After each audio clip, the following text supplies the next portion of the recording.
Hey traders, David Frost, my strategic forecast. You're here for another episode of Common Sense Market Analysis. Today is Monday, November 9, 2020. We're looking at a daily chart of the SPY or Spider, which is the proxy for the S&P 500. What do we always do right out of the chute? We take a look at the first thing that pops off the page on the daily chart. We can't help but notice what happened today. So all in all, we know what happened today. We had a huge gap up, and then they basically had a gap and crap finishing near the lows of the day, creating an enormous potential reversal candle. Now, why do I insert the word potential in there? Well, it is a reversal candle, but what happens if the market goes back up tomorrow? Well, then it wasn't a reversal because it was never really at the highs for more than a few minutes. So we're just calling it a spike to new highs and a tremendous gap higher from Sunday night into Monday. We had a failure finishing at the lows. There was pretty good volume today. When you look down at the bottom of the screen, you see that we had 164 million shares traded today against an average daily volume, and this is calculated using the previous 90-day average of about 82 to 83 million shares. So on volume, they have a spike to new highs, and they close below the old high near the lows of the day. That's pretty much a reversal in the making. By the way, where did the market find support or stop going down into the end of the day? Quite interestingly enough, the high here on the 12th of October happens to be 354.02, and the low in the afternoon today on that sell-off into the close is 354.06. There are no accidents. There are no coincidences in the market. That number was important. The market knew that number was important. It became a destination late in the day, and that's where it stopped going down. Could you have known that 4 or 5 hours earlier? No, that's not the point. The point is to understand and be able to identify in real time where certain areas of resistance, where certain areas of support will be, and some of them are just out of Trade School 101. Case in point, we have a line on the screen at 358.75. So this morning, the market gaps way over that number. Who knows where it's going? They're in no man's land. They're at new highs. They're significantly above the old highs. Right out of the chute in the morning, anything goes. Maybe they fail right out of the gate. Maybe they keep going another 50 handles. Who knows? And who's to say that they couldn't do that? After all, right out of the gate in the morning, we were in the midst of a rip your face off rally. Once they ripped the face off, then they issued the pies in the face. Following that scenario, what happened next? Well, right out of the gate, you had the Johnny-come-latelys. Who were they? They chased the market. They're going to buy the market right out of the gate at the open, thinking it's going to keep going. They buy the market, and what do they get? They get a pie in the face. The first pie was from the traders that were short going into the weekend. The second pie was from the Johnny-come-latelys chasing the market right at the opening bell. They were issued a pie in the face, having to cover their long trades at a lower price later in the day. We're going to drill down to some other stuff in a moment, but I think this is worth another conversation about, hey, what's the larger picture look like? Remember that schematic? Let's bring the schematic back and have that discussion. So the market was going to run up and make a high, something like that. It was going to come down. It was either going to make a new high or it was not going to make a new high. It was going to be either a truncated high or it was just going to keep going down. Some rendition of that. But either way, once it made a new high, what we did say is ultimately the market's going to go down anyway. It's just a matter of are they going to make new highs or not? But in the end, the market was going to keep going down. Let's continue that conversation because nothing's changed. That's the main point that we have to get across. Nothing's changed. Same scenario. The question is, what do the traders do that thought that was all going to happen in 3 weeks? Well, they need to go back to the original videos where we discussed that, and they'll notice that this was a long-term situation. This is a multi-month situation.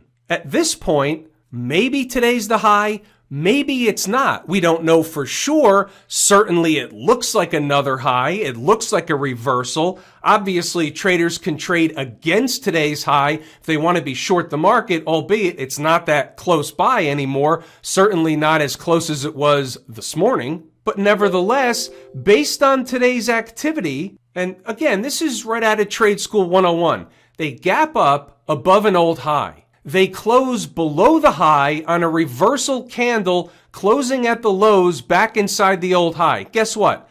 That's a bona fide reversal. That's a market with a failed breakout. Anything can change going forward, but that's what we have today. Just take it at face value. We'll call it the duck. If it walks like a duck, talks like a duck, generally speaking, using the 80-20 rule, it's going to be a duck. Don't get bent over by the duck. Sometimes, using the 80-20 rule again, 20% of the time, plus or minus something on either side, it's not going to be the duck. It's going to be the ugly duck. It's going to be something different, and you're going to have the Sunday surprise. And by the way, it doesn't have to be on a Sunday. What happened, by the way, inside the numbers today? The big picture is what you'll see. Obviously, we had a huge gap up. So we needed the market to establish itself. So what you'll see is a couple of main things. You'll see 362 established as resistance, so that turned out to be the case. They went and ran a couple of tests, turned out to be pretty good resistance the majority of the day. What you'll also see in the notes, and I'm going to scroll up later, but I want to give you the highlights. What you'll also see in the notes is where the support came in at the old high.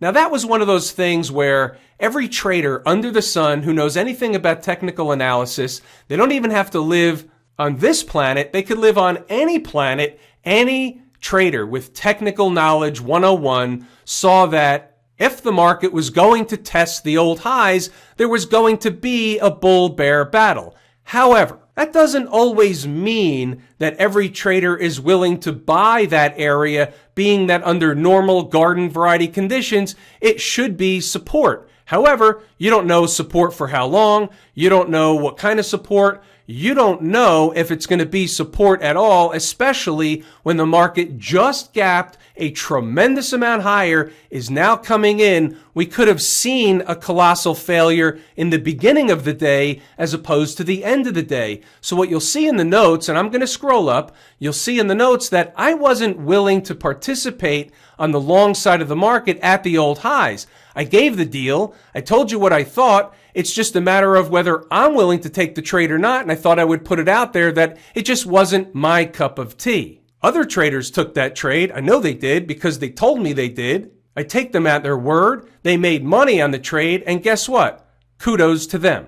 We had a tremendous gap higher. So whether it was on the declared President of the United States, Joe Biden, or whether it was on some kind of vaccine for the coronavirus, it doesn't really matter what anybody, any trader, any media participant, any pundit, any investor, anybody just waltzing past the graveyard. It doesn't matter what you want to believe, the market was up tremendously. The reason is in the eye of the beholder, moving right along.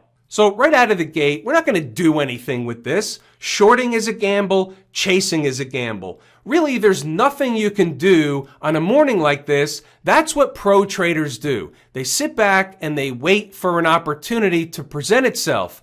What amateur traders do, what traders that have to be in a trade, they think they're missing the boat, they get that FOMO. What they do is they either short it right out of the gate or they buy it right out of the gate. Either way, they just have to be in something, hoping it works out. I can't play that game. We typically have something for everybody. We'll get to stocks on the move later. There's always an opportunity or two on the board. So we're moving along and the market's about to open up, so we have some final thoughts going on. We have a melt-up scenario, but I'm looking at the NASDAQ and I see tech is all over the place.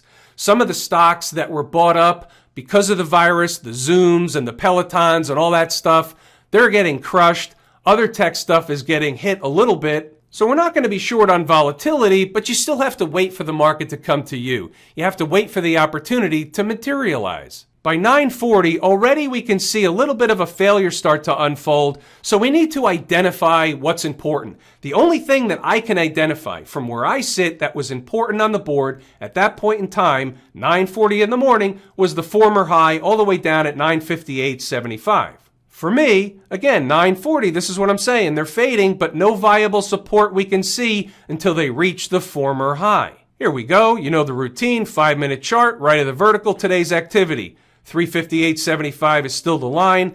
They did have support before they got there, but nothing I could see with the naked eye. But what happened when they did get to 358.75?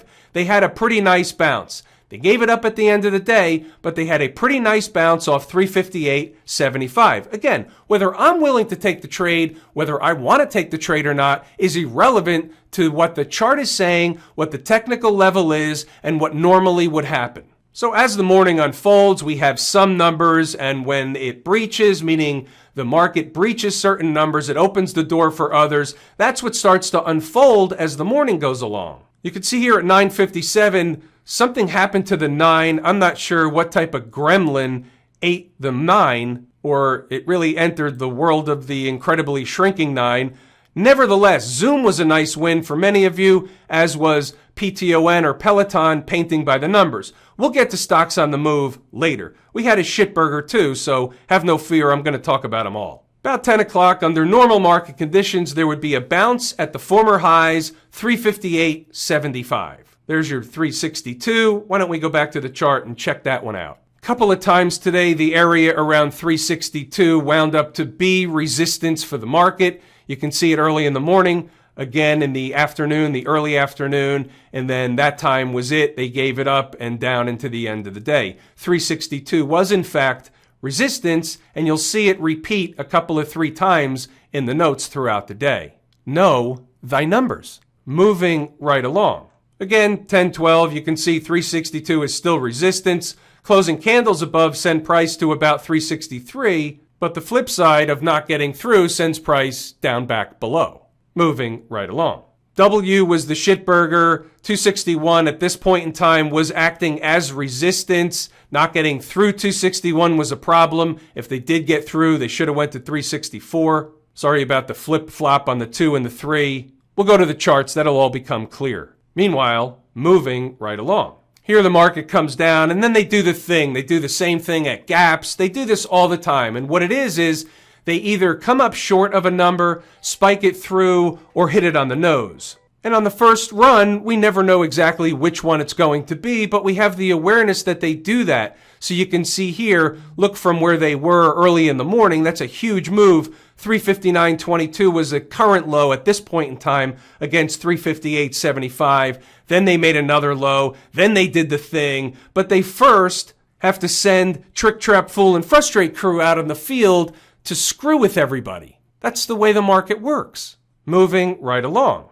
Now, at 11:11, what we're saying is, at 358.75, if they hold, there's another rally. If they don't, there's another leg lower. Hourly close above or below 358.75 is the key. So you can see as the day begins to unfold, as the market begins to unfold, there are opportunities that begin to unfold no matter what the market did in the morning, no matter how much it gapped up or how much it gapped down. The market is trading from an intraday perspective. After the big move in the morning, it was trading normally. It quieted down. It was doing its thing. And therefore, I can do my thing so you can do your thing. Remember, if 358.75 holds, there'll be another rally. Guess what? There was another rally. To where? 362. Did we know about 362? Yes, we did. Moving right along. 1226, no change. Staying above the former high, which they did, keeps the door open for another rally later. SPY 362 is in the cards again. That's 1226. They hit 362 about a half an hour later. And there it is. I said 352, it's 362. That's just a typo. And then they started eating time off the clock. And then we started getting into the end of the day where anything goes. You don't know whether they're going to pull the rug out or they're going to send them up into the end of the day. Let's go back to the chart and have that discussion real quick. So just from a conceptual standpoint, the market comes down to run another test of that same area it found support earlier in the day. Now, it starts to go back up. Obviously, they failed. We know that. Once they got below that 378, 358.75, pardon me, then that was all she wrote. That we can say, that we know from a technical perspective. Once they started closing candles below there, we said it earlier in the day, everybody should know that by now. Then that changes it from support to resistance, resistance to support. What was support becomes resistance, and vice versa. So all that takes place, but what we don't know at the time, here at 14:35, at 14:40, for those that don't know, that's 2:30, 2:40 in the afternoon. We don't know whether they're going to go back up to 362, whether they're going to go back up past 362 to the old highs from earlier in the day. You don't know until they start closing candles below 358.75. That's just in my mind. That's in most traders' mind. And then again, in your mind, how do you actually pick up a short position at the end of the day here when anything goes? They could rip them up into the end of the day. They can send them down into the end of the day. Unless you're doing something from a multi-day standpoint, something that you're willing to obviously hold overnight, you don't know what they're going to do in the last half hour of the day. You just don't. That's why I always say, into the end of the day, anything goes. How about stocks on the move? So we have Zoom, we have Peloton, and we had Wayfarer. eBay and HOLX didn't hit their targets. They're classified as no trades. The first one we'll look at is Zoom. As you can see, it was getting a pretty significant haircut at the opening bell, classified as a military cut. Closed Friday at $500, opening the day at about 432 and heading lower. Our numbers identified were 413 and 399.65. They were on the board bright and early. So you can see the rodeo that ensued early in the morning, but you can also see what happened later. The stock made a high of 446.47 before rolling over into the end of the day along with the rest of the market to where? Where did it go down to at the end of the day? How about 413? Pretty incredible stuff. Does anybody think that number's important? Raise your hand.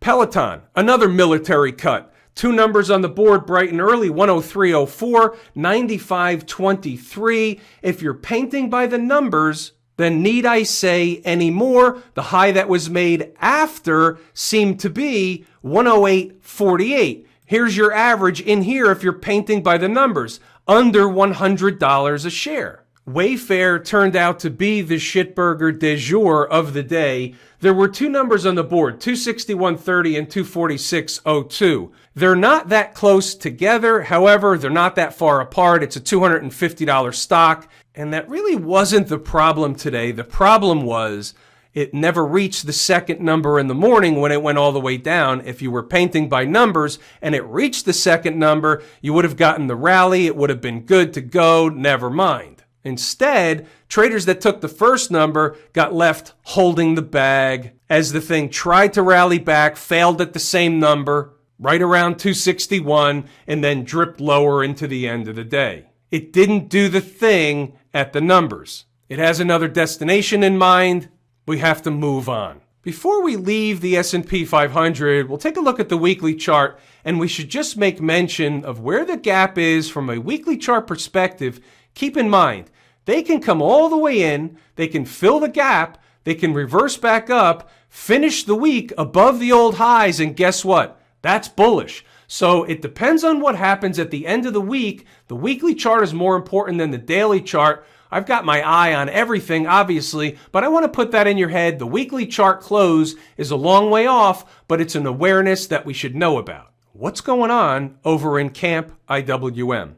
173.39 represents the former high. Same exercise that we did in the SPY, and you can see they obviously had the same gap and crap. It was a tremendous day early on for the IWM. It still finished up almost 4% for the day. So it's hard to take anything away from that, but it's also hard to get excited about that when you see the reversal candle the candle finishing at the lows, the gap and crap, all of the above, it's very hard to get excited about the IWM being up $6 or 3.77% when you look at that daily chart candle. Tomorrow will mean a lot. It depends on whether we have follow through on the downside continuing from today's afternoon activity, or do we see follow through on the upside continuing from the daily chart move? Interesting to find out Tuesday morning. It's going to be Turnaround Tuesday. Do they turn around from the afternoon crap out, or do they turn around from the whole day being up, or do they not pay attention to any of that stuff? We'll find out on Tuesday. Nothing to do with the IWM. There's a gap down below. You're in no man's land up above. We're going to need more information from the tape. How about the VIX today? What's the opposite of a gap and crap? How about a flush and recovery? So the VIX today had a flush and recovery. They were down early in the morning, finished at the highs of the day, the exact opposite of the S&P 500. Why is that? Because this is a measure of volatility, but more so volatility meaning when the market's going down and it's going down with momentum, the VIX tends to pick up speed. It's a measure of put buying in the market against call buyers, and a whole host of other things that we wouldn't begin to want to understand. The VIX is a derivative of a derivative of a derivative. What do we have with the folks down at the transportation department?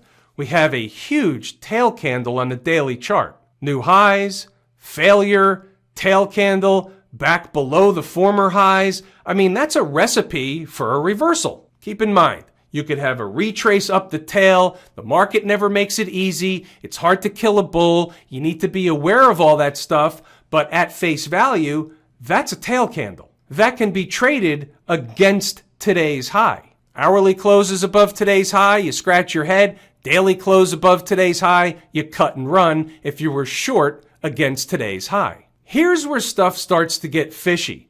The folks out in Silicon Valley. Now, on one hand, we know that a lot of the, we'll call them the coronavirus stocks, the Zooms and the Pelotons, even Home Depot, even Lowe's, even FedEx and Amazon and Netflix and all that stuff, where they benefit from people using more of their stuff because they're not going to work, but yet they're staying at home or they're anchored to home. So most of those stocks were in the queues. Most of those stocks are tech stocks. And guess what? They got taken out behind the woodshed today. But in the end of the day, when you take a look at the queues and you say, wait a minute, the market's gapping up huge and the queues were up early. The NASDAQ was up early. It was up overnight. Tremendous. But it wasn't the same by the open. Something was kind of fishy. Could have turned around. Didn't have to turn around. Something that I was watching intently. The queues are pretty close to already filling the gap left open from the close on Friday. 286.91, they're at 288.59 on close. The queues are also in a different position in the market. Now check this out. So we have this situation in the queues. So we have a high, we have a lower high, now we have a spike of the lower high, but we have yet to close above that high. Therefore, if that doesn't happen, you technically have a third or second lower high, and that could turn out to be an ominous sign. It's too early to tell, but it's something we have to put on the table as a puzzle piece. It's an awareness in the queues. Weekly chart, put this in perspective. There's nothing wrong with the tape. Above all the moving averages, it's bullish. You have to be the umpire calling balls and strikes. I can take a look at the daily chart and see one thing.